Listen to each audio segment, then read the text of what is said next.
नमस्कार दोस्तों, चैनल आदि समाधान में आपका स्वागत है। मैं हूं आपका श्री कृष्ण मिश्रा। दोस्तों, इस समय कोरोना काल चल रहा है, बहुत ज़्यादा सावधान रहने की ज़रूरत है। हमेशा मास्क का उपयोग करें, समय समय पर अपने हाथ धोते रहें और बिना किसी ज़रूरत के घर से बाहर कतई न निकले जब तक अति आवश्यक कार्य ना हो। दोस्तों, सभी लोग स्वस्थ रहें, मस्त रहें, ऐसी ही भगवान से मैं प्रार्थना करता हूं और सभी लोगों के लिए मैं ये प्रार्थना करता हूं।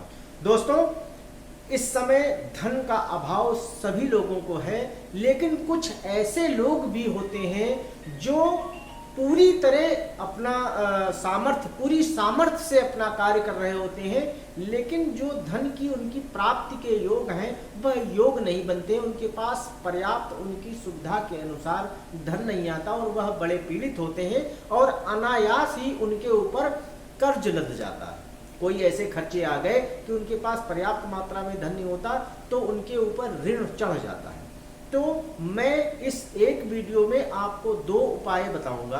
एक उपाय होगा आपके धन प्राप्ति का, ताकि आप, और ये धन प्राप्ति का उपाय तब है जब आप पूरी शक्ति के साथ प्रयास कर रहे हैं लेकिन धन का अभाव है, धन आ नहीं पा रहा। और दूसरा, किसी अनावश्यक परिस्थिति में फंसकर यदि आपके ऊपर कर्ज चढ़ गया है, ऋण चढ़ गया है, तो वह कैसे समाप्त हो और कैसे आपको राहत मिले। तो पहला उपाय है धन की मनोकामना के लिए। मंगलवार का दिन आपको सुनिश्चित करना है, किसी भी मंगलवार के दिन प्रातः 8 बजे से पहले पहले आपको किसी पीपल के वृक्ष पर जाकर उनसे आज्ञा लेकर उनके 22 पत्तों को तोड़ना है। उन 22 पत्तों को आपको घर पर लाना है, उन्हें धो लेना है। पीपल के पत्ते के जिस तरफ से पीपल का पत्ता लगा होता है, यानी डंड लगी होती है उसकी, उस तरफ से उन 22 पीपल के पत्तों पर आपको राम लिखना है। और यह राम आपको मतलब सिंदूर से लिखना है। जिस सिंदूर से भगवान हनुमान जी का आप अभिषेक सिंदूर चढ़ाया जाता है, उस सिंदूर से आपको राम लिखना है। और यह राम आपको पूर्व दिशा की ओर मुख करके लिखना है। आपके जो मुख की दिशा हो यह पूर्व की तरफ हो और उन 22 पत्तों पर आपको सिंदूर से राम लिखना है। और इन 22 पत्तों को उसी दिन आपको हनुमान जी के मंदिर पर, हनुमान जी के चरणों पर अर्पित कर देना है।